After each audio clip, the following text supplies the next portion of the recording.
Good morning, everyone. Hope you're doing well out there. We are live on today, Tuesday, the 13th of May. And we're back again with some more Final Fantasy spoilers. They spoiled a lot of cards yesterday. Both Commander decks, all four Commander decks got spoiled. So we have a lot to get through. All four Commander decks plus a bunch of cards from the main set. Yeah, up to like here. So we'll try and get through as much as we can. If there's any cards in particular you want us to talk about, do shout out in the chat. Always helps out. But yeah, let's just kick off. I recognise this one. It's from the one Final Fantasy game I played.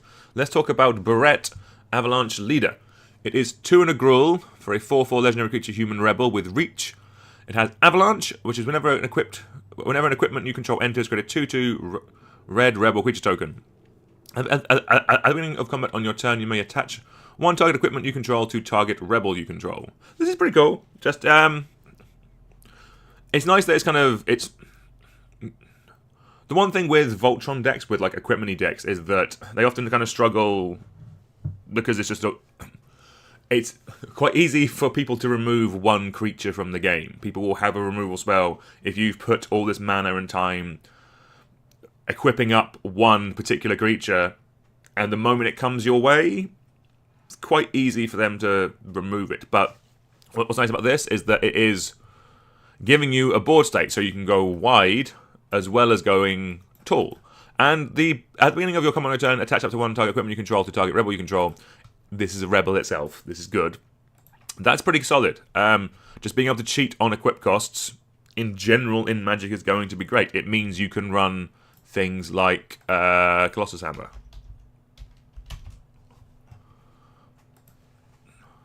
There's the bloody hammer. Just having like the moment you can start putting stuff like this on it, like shockingly, the way that they balance equipment is by making equip costs really high. So if Barret is letting you cheat that, you have the makings of a pretty solid Voltron commander there. Like, it doesn't take much. Barret, Colossus Hammer, something to give it double strike, and then you win the game. Yeah, solid card. Could be fun. I'm assuming from this that this deck is a bit more equipment-y from the other ones that we've seen. Talking of equipment, we have his Wrecking Ball arm. Legendary, 2 generic mana, legendary equipment. Equipped creature has base power up to 7/7 and can't be blocked by creatures with power 2 or less. Equip legendary creature 3. Equip 7 to everything else. Yeah, fine.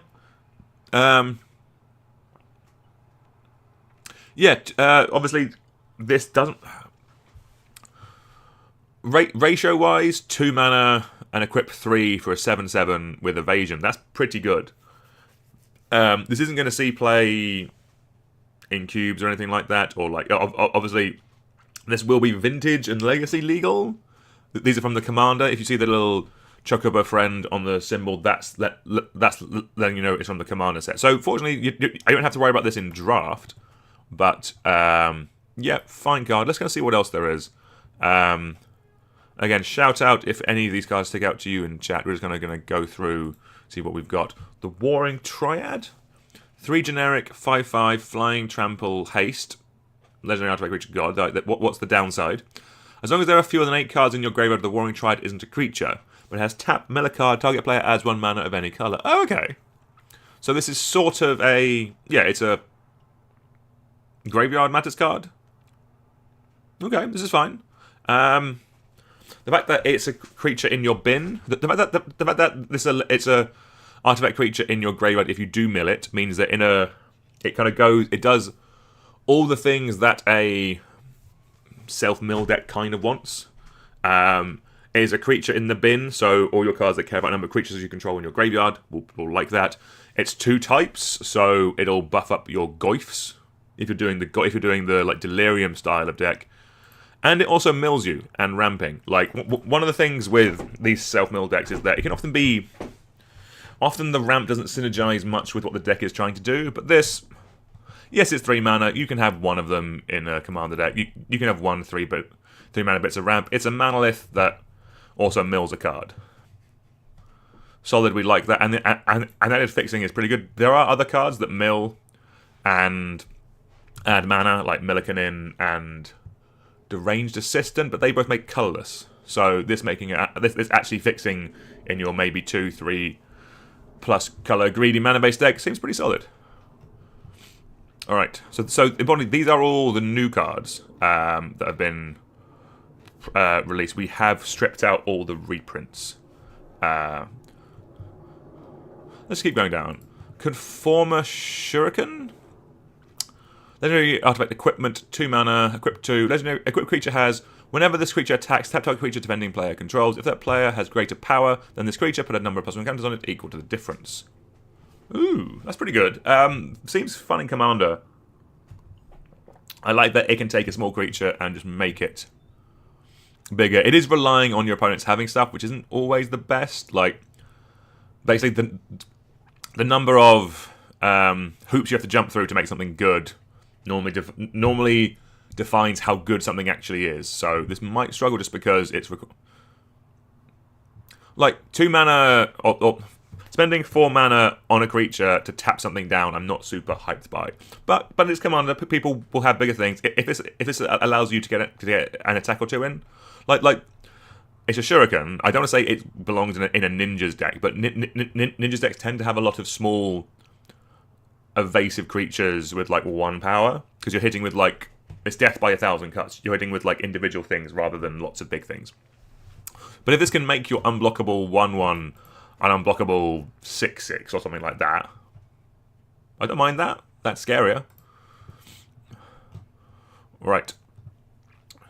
Let's just keep going down. Why not? What looks cool? Waka Devoted Guardian.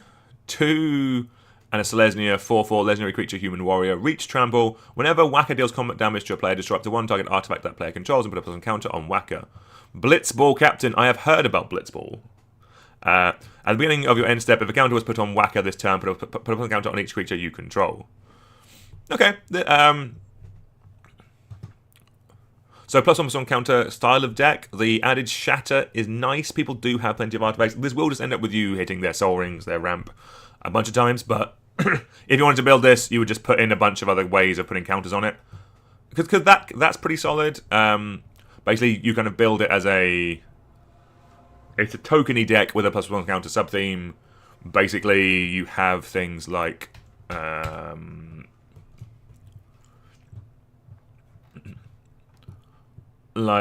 things like Reluctant Role Model that put counters on things every turn. Things like Luminarch Aspirant.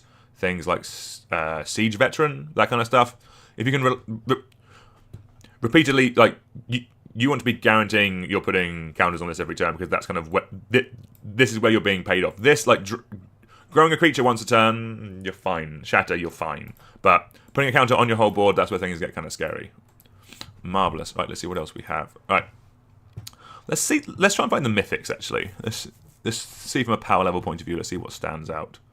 Well, let's come down and let's do the ones that are in standard first before we kind of start going through Commander. That might be a more sensible way of doing it. We got 2 here. So, okay, cool. Ishgard, the Holy See. So this is one from the actual set.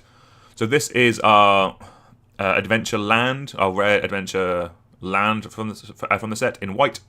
So Ishgard, the Holy See, is a sorcery, 5 mana that says return up to 2 target artifact and/or enchantment cards from your graveyard to your hand. And then it's a land that comes in, tapped, and taps for a white. This is just a very solid utility card. Again, I think I said this yesterday, that there are so many of these MDFC utility lands now that effectively, if this appeared in any white deck, or any White X deck, I don't think anyone would argue. If you just saw it on a list, there's a chance it belongs there. Basically, for this one, I would focus more on, are you caring about enchantments? Like, if you're an Enchantress deck in white, I think this becomes a slam dunk. Artifacts are generally easier to get back than enchantments, so you have more options for artifacts. But if you're in mono, like, there are plenty of other lands that bring back artifacts as well. There's less for enchantments.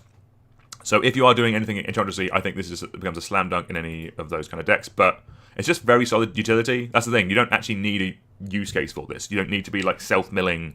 You could just be a deck that's running a bunch of artifacts, or a deck that's running a bunch of enchantments and be in white and be like, yeah, this gets in now. Because early game, it's a land. Late game, it's a spell that effectively draws me the 2 best cards in my deck.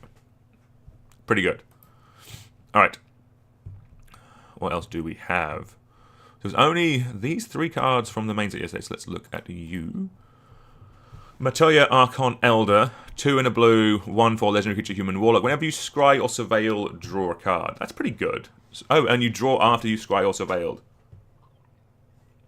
A friend of mine built there was a partner commander, I think, that had the whenever you scry, draw a card. But surveil is much better than scry because it goes to the graveyard, and graveyard is king. Yeah, this seems like a fine card. The 1/4 means that it's not going to be ripping up trees, but yeah, nice little blocker, a nice little value engine. You could definitely build around this. Like there are ways of winning by card draw. Draw a card, deal damage. Like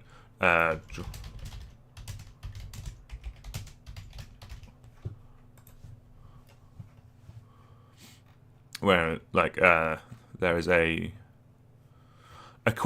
an artifact creature that I should have just searched for.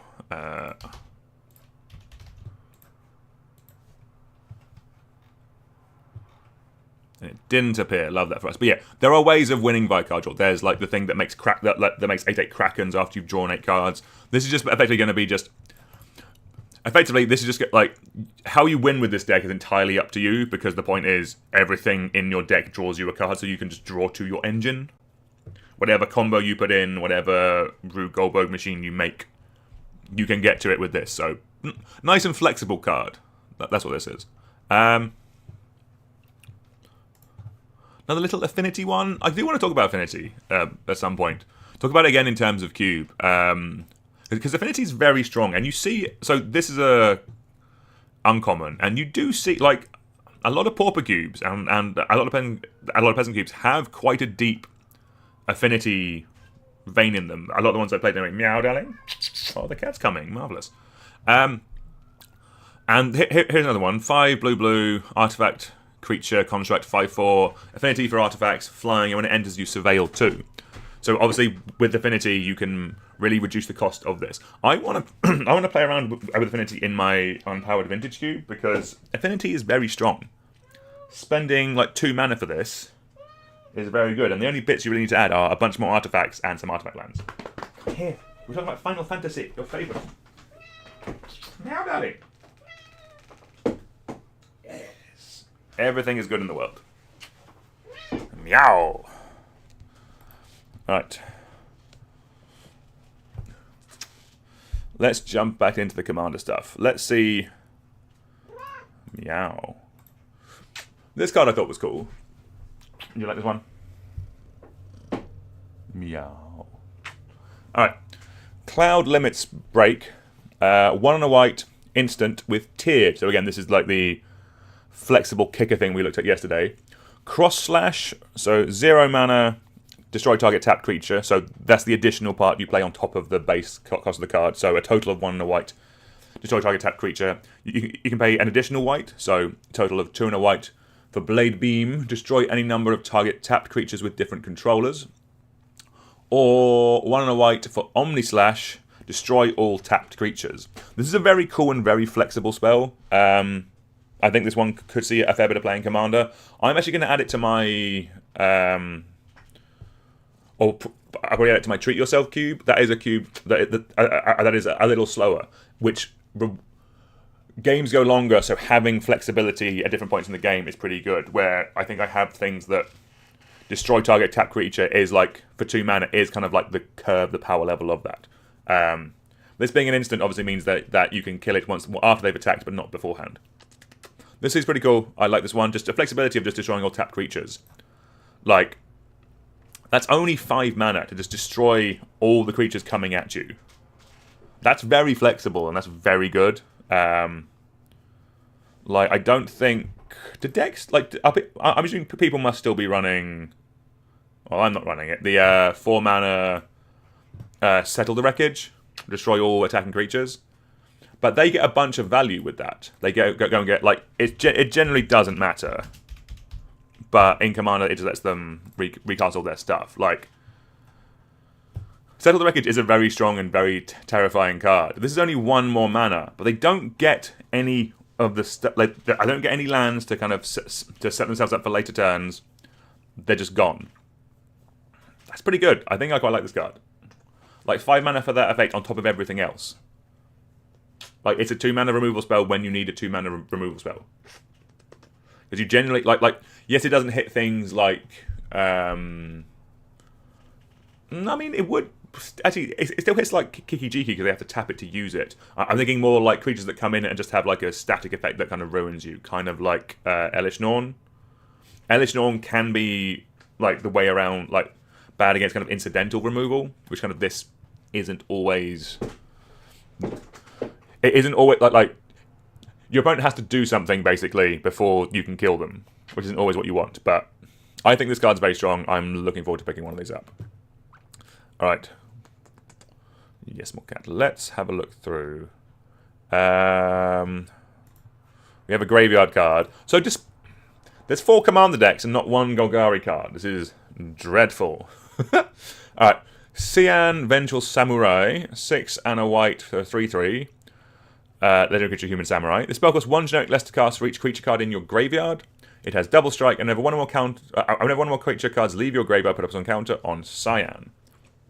So, if you've been paying attention to the channel, you'll know I'm a big fan of the Insidious Roots. Whenever 1 or more cards leave your graveyard deck, we had a card yesterday that drew us a card. Whenever something left our graveyard, this is putting a counter on it, and this is also a creature that you can get back. So. This triggers all of your stuff in that deck by... oh no, it's not from graveyard, it just costs less. Sorry, early, not enough tea. So, it comes in nice and cheap because of... You're doing a bit of self-milling, you're putting things into your graveyard. It is a 3/3 double strike, which is pretty good, and then it's going to get bigger. So it's another way of winning in that Insidious Roots things coming out of your graveyard kind of deck, which is pretty strong and pretty fun. So if you wanted to push it into white, this is definitely something you can do. We have already seen on Wings of Gold, which is a pretty cool card in that deck, and that is a way of pushing into white. So if there's more effects like that we see, where's on Wings of Gold? The white Insidious Roots, if you will, then it's pretty good. So we like that. We can definitely look at doing that. All right. Let's keep going through. What stands out? I'll be honest with you, they spoiled so many bloody cards yesterday. All right, you. I think I recognize you. Heidegger Shinra Executive, 3 and a white, legendary creature, human soldier. It is a 3/3. At the beginning of combat on your turn, target creature you control gets +X/+O until end of turn, where X is the number of soldiers you control. At the beginning of your end step, create a number of +1 counter. Create a number of white one. I have a stutter. Let's start again. At the beginning of your end step, darling, it wasn't that bad. At the beginning of your end step, create a number of 1/1 white soldier creature tokens equal to the number of opponents you control who have more creatures than you. Opponents who. This is solid. Soldiers has definitely got a bit of a resurgence. There was it Brothers War that had a bunch of Soldiers Matter stuff recently. This seems to be pretty solid in the soldier in the soldier adjacent deck. For Cube, I was briefly looking at soldiers. You have things like Siege Veteran, and a bunch of things are just incidentally soldiers, like Cathar Commando. Thraben Inspector's a soldier. Ooh, we like that. Esper Sentinel's a soldier. There's just a bunch of good stuff out there. Phantasmal Image, technically soldier. We love that for that. Seems like a fun card. Definitely one for Commander just because of this. You want to be making multiple creatures in a turn like on a 4/4. Also, sorry, on a 4-mana creature, you want a bunch of... you're making 2 or 3 creatures a turn, basically. It won't happen too much because it's people who have more tokens than you, and you're in theory going to be a tokeny deck. Might make it a little bit trickier. All right, let's just see what else is cool. Let's talk about the summons. I've actually been quite impressed by some of these. I think, being honest, in limited, I think they'll all play fine.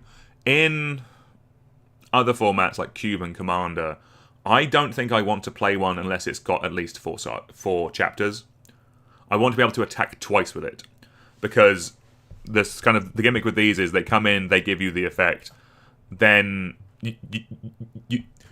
you only get to attack with them on the middle chapter, because when the last chapter happens, they die and go to the graveyard. So all of them that are 3 chapters means you only ever get 1 attack with them, and that doesn't feel like enough for me. Obviously, once we play them, and if you get a Saga's worth of value out of them, then it could be fine. But kind of these are costed like creatures, like a 5-mana 4/4 flying lifelink. That cost-wise is about right. It is 2025. What is the vanilla test anymore? But this is kind of how they're all costed. They're all costed creature-wise as if they were right. So that's kind of how I'm going to look at them like they're creatures with upside. Sagas do give you more than a card's worth of value, but kind of like it's the combination of just like I want to be like if I'm putting a creature in my deck, I want it to be able to attack and block. Like on defense, they're all pretty solid because you get to block for an extra turn. You get to block on the first chapter, but you can only attack on the middle ones. So this is at least has potential of doing 8 points of damage and a 16-point life swing. That is good. But if it's only 3 chapters, like I'm assuming a lot of the ones in the actual standard set are 3.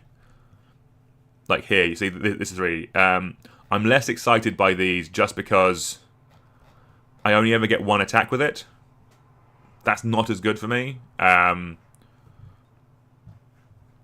Like the way that these are going to be built is that they are both. It's going to be overcosted for the creature, and it's going to be overcosted for the saga. So you need to be getting out both halves of it to be good. It's kind of like adventure cards. Generally speaking, they're not going to make an adventure cards where both halves are better costed than a single version of that effect, because it just replaces that version of the effect. There needs to be a bit of a downside to having 2 cards worth of value stapled onto 1 card. In theory, these summons are a creature stapled to a saga. The 2 halves aren't going to be you aren't going to get a saga's worth of value and a creature's worth of value for the same mana as you would get in them both individually. And the way I think that the level that I am fine with is 4 chapters, so we get at least 2 attacks with. Let's actually read this bloody card, because we've had it up on screen for a minute. This is Summon Good King Mole the 12th. It is a 5-mana 4/4 enchantment creature Saga Moogle. I love that for us. Chapter 1, create 2 1/2 white Moogle creature tokens with lifelink. Chapters 2 and 3, whenever you cast a non-creature spell this turn, create a token that's a copy of a non-saga token you control. And Chapter 4, put 2+ counters on each Moogle you control, and it is a 4/4 with flying and lifelink. So this is pretty cool. This seems more spell-slingery. I'm assuming this is in the equipment deck, because that's what's triggering the non-creature spell, but effectively this goes in like your Jeskai Prowessy type deck. Because those decks that are running things that make creatures when you cast instant or sorceries. Things like Poppet Stitcher, that kind of stuff. In that deck, this will be fine. Pretty cool. One thing that actually might be nice is that because of all these... Actually, this isn't a non-creature spell. It's an enchantment, but it's not a non-creature spell. So it'll trigger your Enchantress stuff, but it won't trigger your... But unlike other sagas, it won't trigger your non-creature... Like other summons won't trigger this, for example, which is kind of weird. I think this is a fine card. Probably not going to rip up trees. Or is that the term? I don't know. All right. Blitzball Stadium. I definitely remember having a conversation with a friend several years ago about how Blitzball is everything. How Blitzball is the vibe. You don't have to care about the Final Fantasy game, just Blitzball is great. So, Let's hear about the stadium. Blitzball Stadium is X and a blue for an artifact. When this creature enters, support X, which is you put X+1 counters on each of up to X target creatures. That's pretty good. Go for the goal. 3 and tap. Until end of turn, target creature gains whenever this creature deals combat damage to a player, draw a card for each kind of counter on it, and it can't be blocked this turn. That's pretty cool. I like that it's different kind of counter, because it's not just you put 10+1 counters on it. Like the other counters are, like in Ikoria, we got introduced to, like, ability counters, so like flying counters, lifelink counters, that kind of stuff. This doesn't work with +1 counters and -1 counters, because those do remove themselves nowadays. This is a cool card.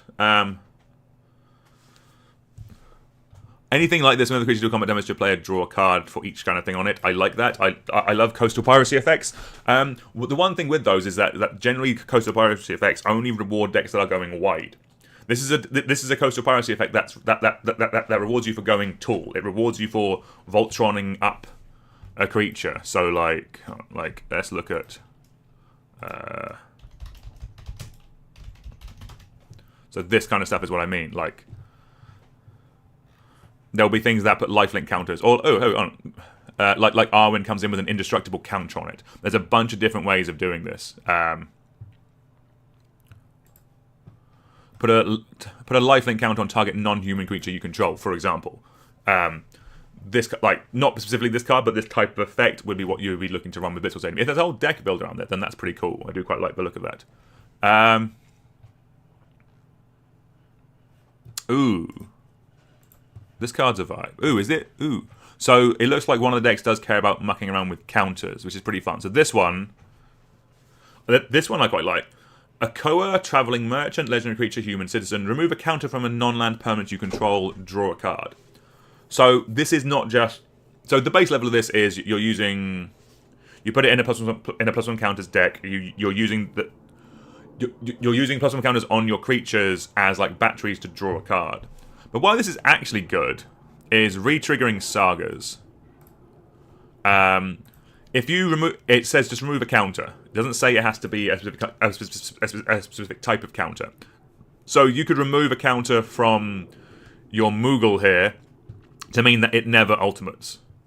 So you're always on chapter 1, or you go back to chapter 2, that kind of stuff.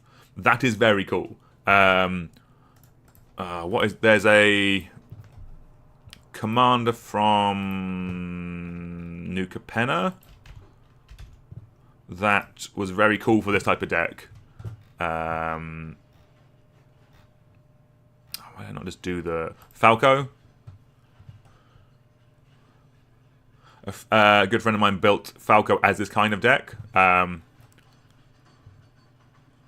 Because it comes in with a counter and you're just mucking around with removing counters from stuff, but effectively you're just you're re-triggering sagas. It's very, very cool.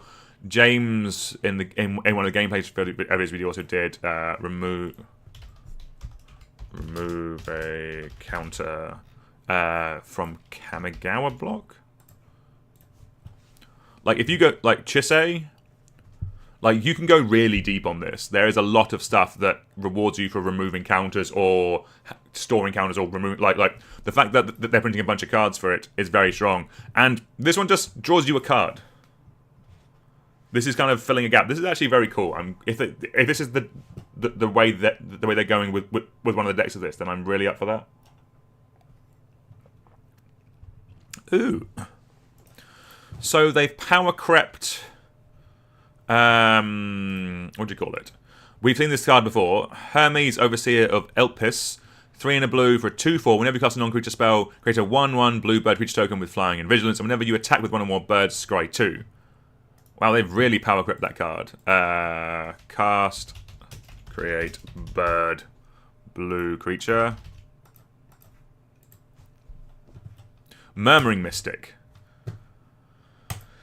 Hermes, meet Murmuring Mystic. Murmuring Mystic, you will be seeing yourself out now. We have Hermes. Hermes' new friend. Yeah, Hermes is very good. We talked about the Spellslinger decks earlier. They are often looking for effects that make... Like, in those decks, like the base starting point of Spellslinger decks is you run, like, 15 to 20 non-creature spells that make you tokens when you cast non-creature spells. What? No, sorry. You're on about 15 to 20 creature spells or effects that make you tokens when you cast non-creature spells, and then the rest is like ops and lightning bolts. That's the gimmick of those decks.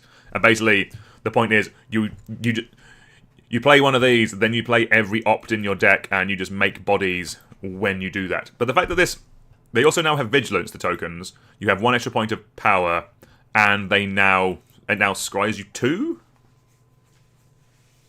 Jesus, that is quite a lot of power creep. Hermes is quite a strong card. I'm actually quite impressed with this one.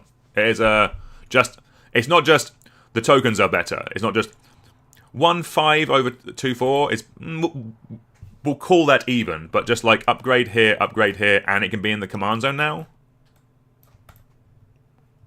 Pretty good. We like this. Hermes, very strong card. Alright, let's close some tabs and let's keep going. Alright. What sticks out? What looks fun? Ooh. I don't think this card looks good, but I think it looks fun. Eye of Nidhogg. 2 and a black, legendary enchantment aura. Enchant creature. Enchanted creature is a black dragon and has base power and toughness 4/2, has flying and death touch, and is goaded. And when it's put into a graveyard from the battlefield, return it to its owner's hand. I quite like this. This is just something you're going to be putting on your opponent's... Like, this is a removal spell for your opponent's commander, basically. You are making it become a 4/2 and making it swing everywhere, not you. I love these effects in Commander. This also has the Rancor, when it's put into graveyard from the battlefield, return it to its owner's hand. So, unless the person is sacrificing or removing the creature... removing the creature in response to you casting it, then this is just because this engine kind of keeps coming back again and again. This seems like a nice little politics one. I think this card looks cool. Good morning, Brinsop. Favorite Final Fantasy game? I'm gonna be honest. The only one I've played is 7, so we're going to say 7. The original 7 on the PS1.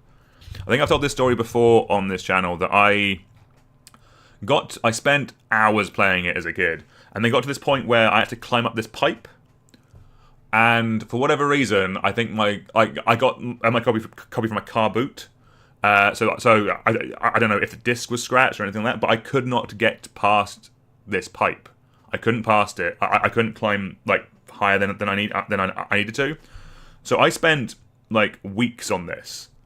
Retracing every step I had done up to this point, and this was before you could readily Google on the internet like how to get past something. So I think I even bought a guide, like a paper guide on how to complete the game, and it just said climb up the pipe. So I got stuck, and I've never touched a Final Fantasy game since. I was scarred after spending... Yeah, the best part of like over a week trying to climb up this bloody pipe.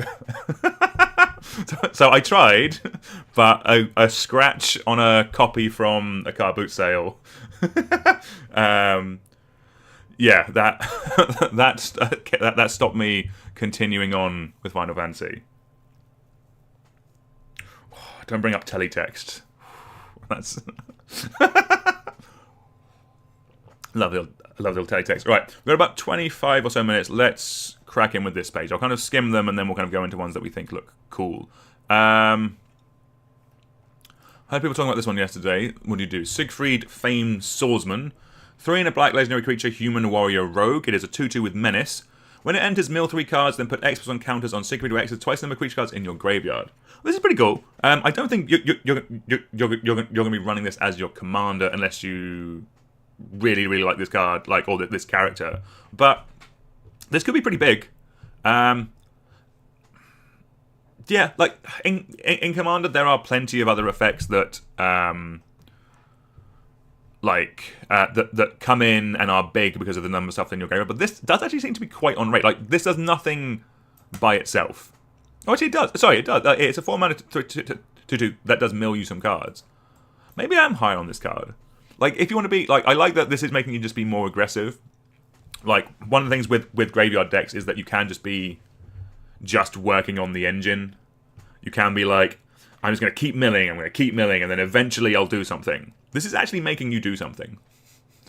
Like, it is a... Like, if this just comes in and is like a 6/6 for 4 mana that's put 3 things in your graveyard, that doesn't seem that hard. That's only 2 things in your graveyard.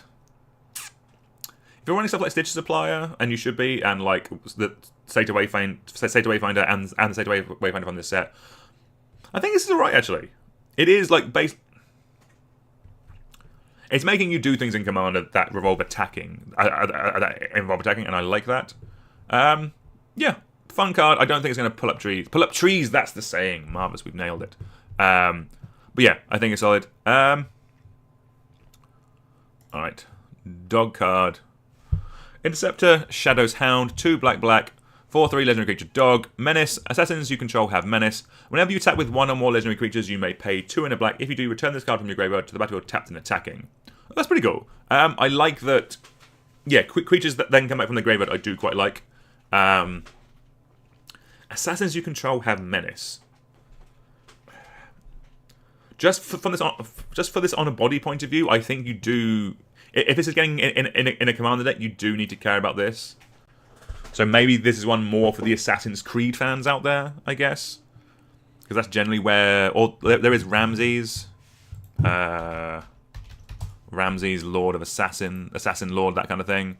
So maybe that's where this is run. I didn't know there was an original Ramses from Legends. Wow. And it's obviously 50 quid because it's from Legends. Wow. Yeah, that one seems fun. Oh, this one cares about soul counters, so that's got to be vibey. Reaper's Scythe. 2 in a black. Artifact equipment. Job select. My job select is I take souls. I do like that. It's the Undertaker. At the beginning of your end step, put a soul counter on this equipment for each player who lost life this turn. A creature gets plus +1 for each soul counter on this equipment and is an assassin in addition to its other type. And Death Sickle equip 2 generic. I don't know why this is like this. Why is there a name for just the equip cost? Am I missing something? I think I might be missing something there, but yeah, this is very slow actually. I don't like the fact that it doesn't do it. But see, what does Job Select do? Have we actually... I love the fact that it's...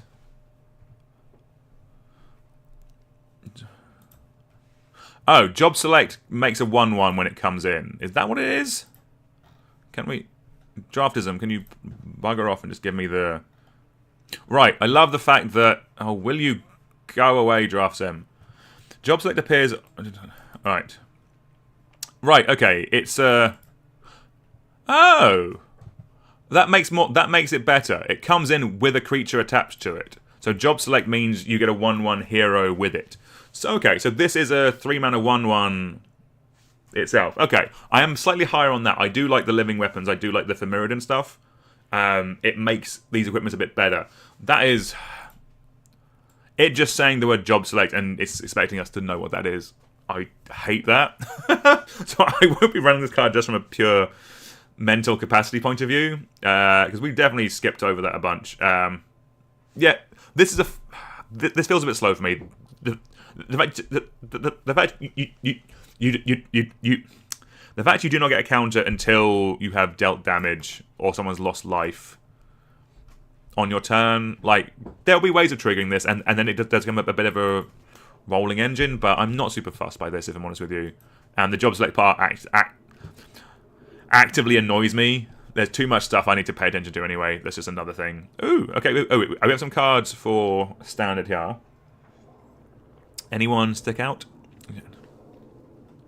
Okay, ooh. That's cool. It's an Oblivion Ring. There's also a Mana Rock. I'm surprised they haven't made that yet. When this enters, exile target non-land permanent opponent controls until this leaves the battle. Yeah, it's one more for an O-Ring, but it's also a Mana Rock. That is generically really good.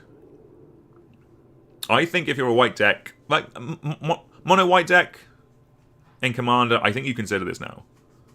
This just seems really good. I probably would I might run this in Peasant Cubes. I like this card. I think, yeah, it's very simple, does what it say on the tin. If this was 3 mana, I think it would be a slam dunk in every white deck. But as it is, yeah, 4 mana, I think this is fine. Yeah, I think, like, decks need removal, decks need ramp. Run this card. Seems pretty good. Alright. Laughing Mad. I saw this one earlier. I think there's a bunch of different artworks for this, maybe. 2 and a red, instant. As additional cost to cast a spell, discard a card, draw 2 cards. So this is our Faithless Looting, Rummaging effect in this set. There is one of these in every set now. But this one has Flashback, and we love Flashback. Flashback is a great mechanic. It just lets you use the spell twice.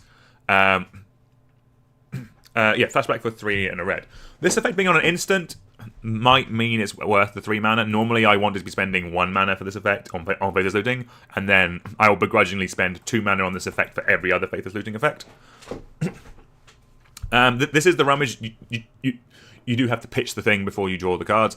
This is fine. Again, if you're just building a commander deck and you're just looking for some filtering in your red deck, which you should be, this is a fine card to run. Yeah. Flashback is great, like, because it just gives you 2 bites of the cherry. It lets you just use your mana efficiently over multiple turns. It's an instant, so if you are looking to hold up mana, maybe for a counter spell or something like that, if your opponent doesn't play the thing, just do this, pop it off. Great card. The cat of the set, you say? Well, hello there. Kate Sith, Fortune Teller. 3 and a red. Legendary artifact creature Cat Moogle. Is a 3/3 with lucky slots. At the beginning of combat on your turn, scry 1, then exile the top card of your library. You may play this card this turn. When you exile a card this way, target creature you control gets plus X+over until the turn where X is that card's mana value. That's pretty good. This kind of impulse draw stuff is something that the red is doing a lot nowadays. There are just more cards that care about this. Where do I have some? So it's kind of like the Inti Lalia type of stuff. There's a whole. There's more and more cards that are rewarding you for casting stuff from exile. It used to be in Azorius with the bird that kind of, I think, draws you a card whenever you cast a spell that's not from exile, or cast a spell from somewhere other than your hand. But this is effectively how red is getting card draw nowadays. There was a bunch of these effects. This seems like just from the body point of view, I think it might struggle with more aggressive builds, because like Magda, Inti is a 2-mana 2/2 that kills people. Lalia is a 3-mana 2/2 that quickly becomes a 3-mana 2/2 that kills. It's a 3-mana 2/2 with haste that quickly becomes a 3-mana 3/3 with haste. Yeah, whenever one or more cards are put into your exile from your library, you put a counter on it. So this kind of exile card advantage is how you're buffing up your Lalia pretty quickly. I think this seems like a fine card. I think it might struggle to get into cubes anyway, just because of we have a bunch of aggressive slots already that do what we want with this. But in Commander, perfectly fine card, and it is adorable, which does help. All right, I saw people talking about you. What do you do? Gao, Feral Youth, 1 and a red. Legendary creature, human berserker. Rage whenever attacks, put a counter on it. We like that. At the beginning of your end step, if a card left your graveyard this turn, Gal deals damage equal to its power to each opponent. That's interesting. So, what is the Burning Vengeance? Burning Vengeance. This is something I want to work in Commander, but I don't think there's just enough. The Burning Vengeance is a 2 and a red for enchantment. Whenever you cast an enchantment spell from your graveyard, this enchantment deals 2 damage to any target. This works really well with that type of deck, because spells are leaving your graveyard. Also, yeah, we've been talking about... Sorry, we're talking about the Insidious Roots deck. This is sort of a payoff for that. Because again, you're running things that... You're running your Tortured Existence, your ways of looping things from your graveyard. Where's Tortured Existence? It's here.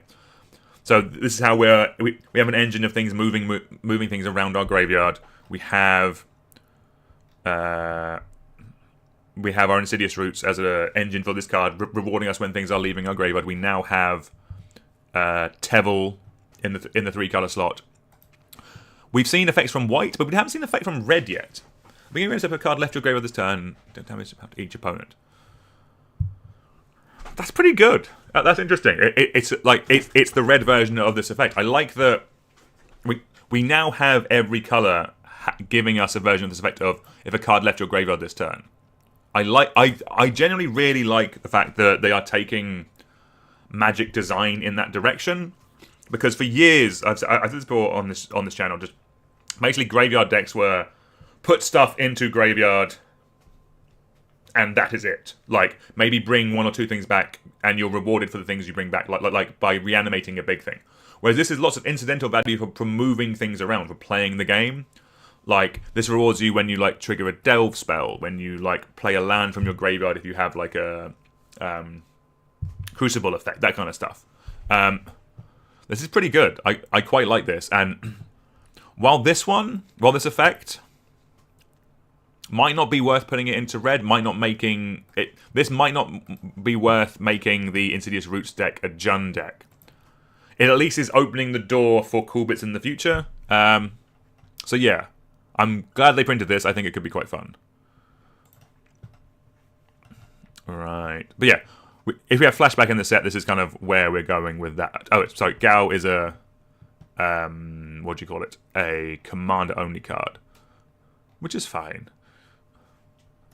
Ooh, this one seems fun. I saw people talking about this one as well. Snort, 3 and a red, sorcery. Each player may discard their hand and draw 5 cards. Then Snort deals 5 damage to each opponent who discarded their hand this way. Flashback for 5 and a red. So this isn't... What's nice about this is a wheel that's not going to be super expensive. The reason is because this is a May. May discard their hand and draw 5 cards. Basically, I love Wheel of Fortune. Wheel of Fortune is one of the most fun red cards in all of Magic. I was fortunate enough to do a bunch of trades at the last MagicCon I went to, and I picked one up. I run it in every deck that has red. It is a super fun Magic card. I run it because it's a way of drawing a bunch of cards in Commander. So like later in the game when you have one card in hand, maybe sack it off, draw a bunch of cards. That is fun. That is fun in Commander. Why it's 100 quid, obviously, or too expensive, is because it's reserve list. And all of the other ones that force players to draw cards are also expensive because of decks like Nekasar, because of because of Shieldred, because of the forced wheel decks where you're turning the card draw against them. Those decks existing are why forced draw 7s are expensive. But I just want to run them in red decks. I want to run this effect in every red deck because it is just a great way. Because in a red deck, I'm generally dumping my hand. I just want one card that's going to draw me a bunch of cards. Like this is more closer to like Harmonize in a red deck, basically. So this one, because it's a commander card in a Final Fantasy Unison set that's way more expensive than it should be. This could be like not super cheap, but this is going to be like I'm hoping this is less than $1, basically, or less than £1. I like this type of effect. In red decks, I will run as many discard draw cards as I can get. I think they're really good. I think they're really fun. And the fact that this is a May means that it doesn't go into Nekasar, it doesn't go into Shieldred, because like for them it's not worth discarding their hand and taking 10 damage off of a Shieldred, you know. Whereas just if I'm doing some janky mono red nonsense, like, yeah, I built one of the flip ones for gameplay like a while ago, and like that's like just in a janky red deck. These are the cards I want to run just as ways of drawing a bunch of cards. And the flashback on this I think is great as well, because you can just do it like dump your hand, pay 4 mana, draw 5 cards. Dump your hand, pay 6 mana, draw 5 cards. Great. Love it. Yeah, I'm very high on Snort. I'm hoping it's cheap as well. Alright, let's keep going through. Ooh. The Yeti! Umaro Raging Yeti. 5 and a red, 6/6. Legendary creature Yeti Berserker. Trample. At the beginning of combat on your turn, choose one at random. Other creatures you get +3/+0 and gain trample on turn. Discard your hand, then draw 4 cards. Umaro deals 6 damage to any target. This is cool. I don't know what... Is this from Final Fantasy 6? I guess? If my Roman numerals are right. This is cool. Yeah, what I was saying about discarding hand and drawing drawing some cards, I'm here for. This seems like a decent top end in these type of decks. The random, not the best, if I'm honest with you, because it means you can't really... I can't put this in my the random with discard your hand, draw 4 cards might really get you. There'll be a unique place where this card is great, where you want all of them. So if in theory you want a... Like, it's not when it's attacking at least, so you can see what you get before you actually do it. I actually quite like this in a budget cube, actually. I think that could be quite fun, where like a 6-mana 6/6 trample is just like the top end, where like... as a budget top end in a cube, I think this could be quite fun. I think that this might struggle in Commander just because 5 damage isn't enough to risk discarding your hand. And if I don't have tokens, then this does nothing. Yeah, I like this card. I think it's vibey. I'm always here for a Yeti. I've been meaning to make... I think I did it on the channel a while ago, like the Yeti Commander. But Isu is such an adorable little lad. Look at this. Look at his face. Look at him! Look at him! We should make him at some point, but in paper. But yeah, so it seems cool. All right, let's keep going. Ooh, sorry, I've been distracted by ninjutsu. Yuffie, Material Hunter, 2 and a red. Legendary creature, Human Ninja. Ninjutsu, 1 and a red. Return. That's for ninjutsu. It's a 3/3. And when it enters, gain control of target non-artifact creature for as long as you control Yuffie. You may attach an equipment you control to Yuffie. That's pretty cool. Is this our first red ninja as well? Is it our first red ninja? Because if so, that's kind of a vibe.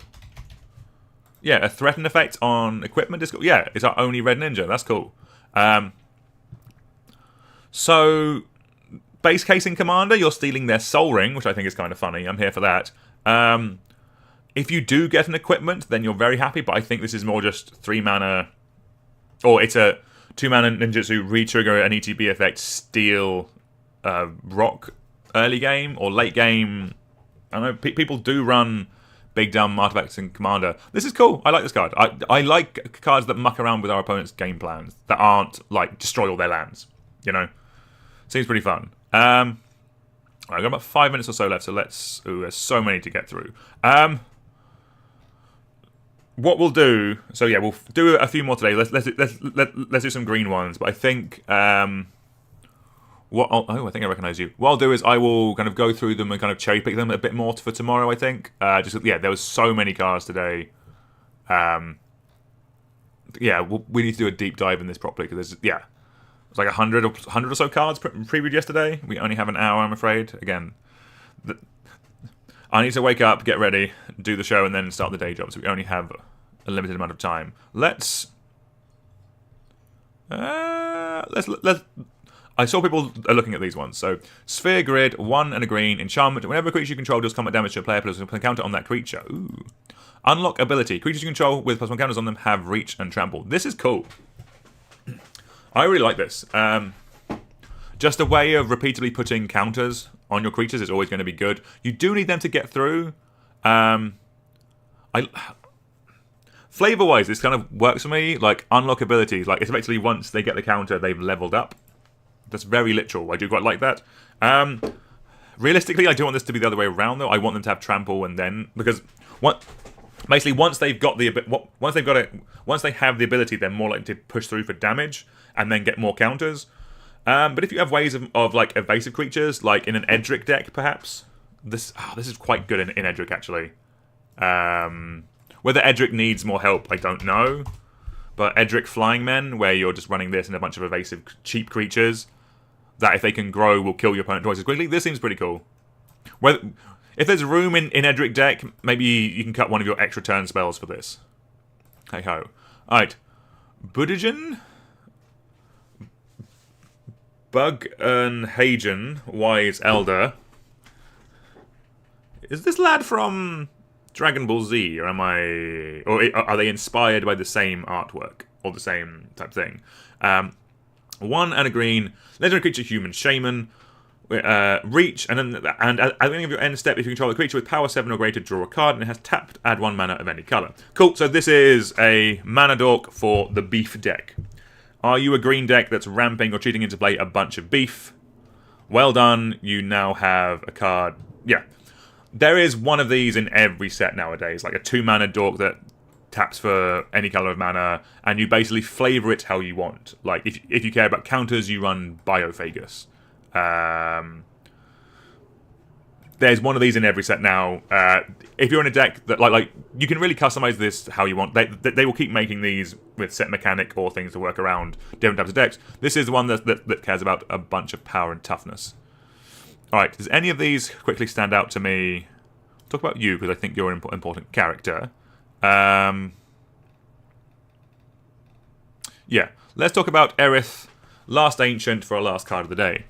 It is a legendary creature, Human Cleric Druid, is a 3/5 with lifelink with Raise. At the beginning of your end step, if you gained life this turn, return target creature card from your graveyard to your hand. If you gain 7 or more life this turn, return that creature to the battlefield instead. That's pretty strong. That is a very nice way of rewarding you for gaining life, like making it into a Reanimator style of deck. You really need to be gaining a lot of life to get to more than 7. Like, how are you doing that? Maybe you're kind of Soul Sisters doing a bunch of token makers. That will gain you 7 life pretty quickly. Like this, plus Hornet Queen, plus some other ways of gaining life will get you there. Realistically, you're probably getting 1 or 2 things back. But if that thing is like your hoof to overrun the game, then that's pretty good. Yeah, seems like a strong card. I guess you could Voltron it. Maybe from a flavor point of view, maybe Voltroning up Aerith might not be... I don't believe is the most flavorful thing to do, but hey-ho, it's got lifelink. Stick a beefy sword on it. That will get you to 7 damage and 7 life gain pretty quickly. That's pretty cool. Alright, that's where we have to end it, everyone. Yeah, I will go spend a bit more time going through these so we can kind of cherry pick a bit more for tomorrow. But yeah, just a bunch of cards. Some very cool design space. That's the main thing I'm taking away from this. Like, Gao, I really like if they're moving into red, the stuff leaving your graveyard, so we have it in WUBRG now. That's pretty fun. I hate Job Select, No, I don't hate Job Select. I like Job Select as a mechanic. I hate that there's no... I hate decks things like this. Like, this is such a poorly templated card. Sorry, I'm going to give out again. I hate that this is requiring me to know what that means, and then that we have a flavor mechanic for equip. I don't like that. That is just a lot of things I have to pay attention to and a lot of things to remind myself about. I think this is really cool, the removing counters from stuff. Yeah, as I've been saying, a bunch of cool cards, getting me hyped for the set. Love to see it. Alright, thank you all very much for watching. Please like, share, subscribe, all that good stuff. We'll be back tomorrow morning. We'll continue with the spoilers until they are all out, I guess.